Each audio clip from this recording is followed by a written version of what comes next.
Good morning.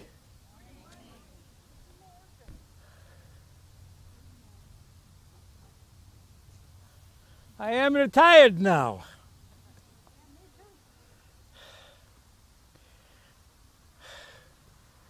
My health is not so good.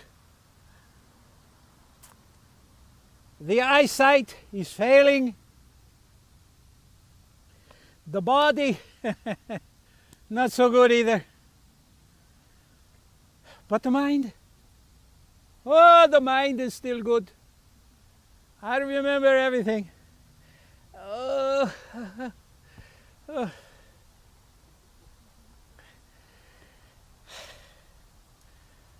I am Joe. Joseph Pabst. And now they call me Old Joe. When I had my hotel here in Elgin, the Chicago Hotel, they didn't call me Old Joe. I was just Joe.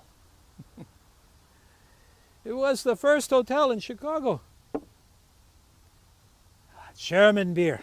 The best.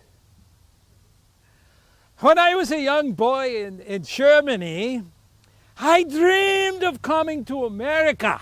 Oh, America, the land of opportunity. It was not an uncommon dream. Thousands of my countrymen had the same dream, and they did so.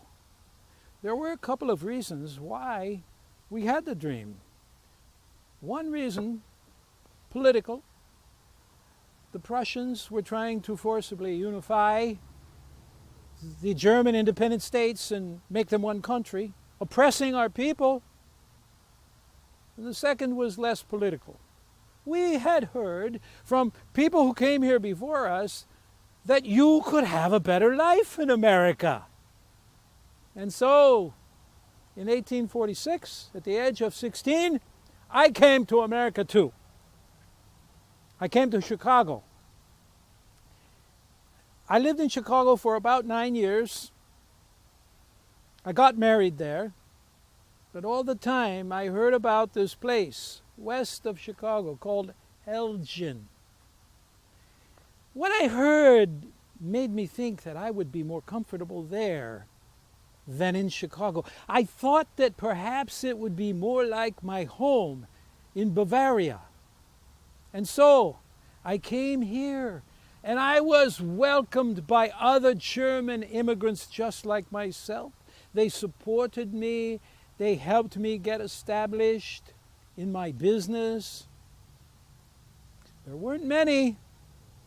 It was a small German community, but each year more German immigrants came.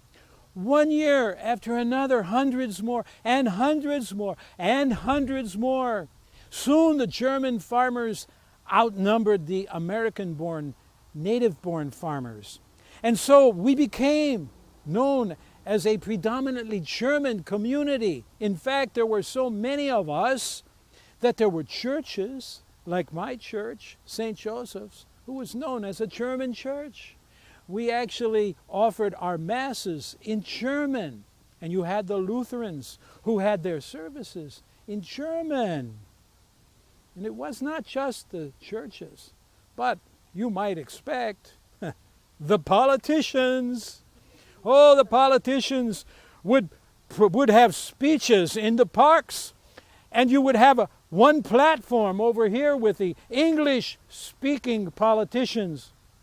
And in the same park, at the same time, you would have a second platform where all of the political speeches were delivered in German. I am proud to say that in 1891, Elgin elected its first German-born American citizen as mayor, Mr. William Grote. I was proud of that moment. My hotel was a very good hotel, and I was very, very determined to make it the kind of place that the typical Elgin business traveler would like to stay. Now, the typical Elgin business traveler were farmers. they came, and you wouldn't expect the farmers to like a fancy, expensive hotel. They preferred the comfortable and decent, clean accommodations that I provided at my hotel. But you see, I knew that I had to do something extra, something special, to make my hotel the place where the farmers would want to stay. So let me read you the advertisement that I placed in the District Democrat on Wednesday, March 30th, 1864. Joseph Pabst, having lately enlarged his hotel, I have to confess to you that ad ran for several years with the same wording, is now prepared to accommodate the public with first-class board and lodgings. He is also prepared to furnish stabling and feed for a large number of horses in well-ventilated stables. Of course, you were a farmer. You're coming to stay at a hotel. You want a place equally comfortable for your horse. My hotel succeeded. But you may be asking, why were farmers, business people, coming to Elgin? What was the reason? Let me explain that. In 1840, when I was still a boy in Germany, most of the farms in Illinois were family farms. People would till the land with wooden plows. They would harvest their crops with hand instruments, scythes. A typical farmer could harvest maybe 3 acres in one day. But between 1840 and 1850, all of that changed. A wonderful revolution occurred on the Western Prairie, as Illinois was called. The first development was that Mr. John Deere, a Vermont blacksmith, came to Illinois and began and invented the iron plow. The second thing was that Mr. Cyrus McCormick transferred his production of his McCormick Reaper from Virginia to Chicago. Those two inventions transformed Illinois agriculture. They transformed the farming life for all the farmers on the Western Prairie. Because now, instead of a farmer producing just enough crops for his family, his productivity increased tenfold. Now he had 90% of his crops available to sell for income. And, of course, Elgin, being the closest place to the Western Prairie where these farmers could come to sell their products, this is where they came. And this is why my hotel was successful. The farmers came to Elgin, and they would then sit down at the table and make contracts with the Elgin Milk Condensing Company to sell their milk. They would then come to the commission merchants, who also advertised here in the newspaper, and they would make agreements to sell their other products, their grain, their butter, and their cheese. And then they would also purchase the things that they needed to work their farms when they went back. So our hotel was a very, very successful enterprise. We did well until 1879. In 1879, a fire destroyed the entire block, my hotel included. I was not affected too much. I had accumulated enough property that I was able to make the decision to retire and not rebuild. And so I did. Oh, the aches and pains of retirement.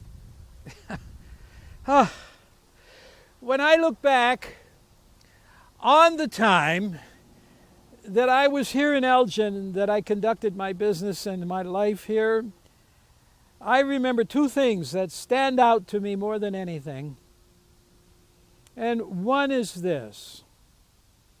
As an immigrant, sometimes looked down upon by the native-born Americans, I had to try harder. But with the support of my fellow Germans and some of the Americans who did, I was able to be successful. And the second thing is the way I conducted my business. I applied a few simple rules. One, work hard. Number two, treat your guests the way you yourself would like to be treated. And number three, most important, live within your means. I am certain that these observations will be excellent rules to follow for those future immigrants who are certain to follow me to America, the land of opportunity. Thank you very much for coming today.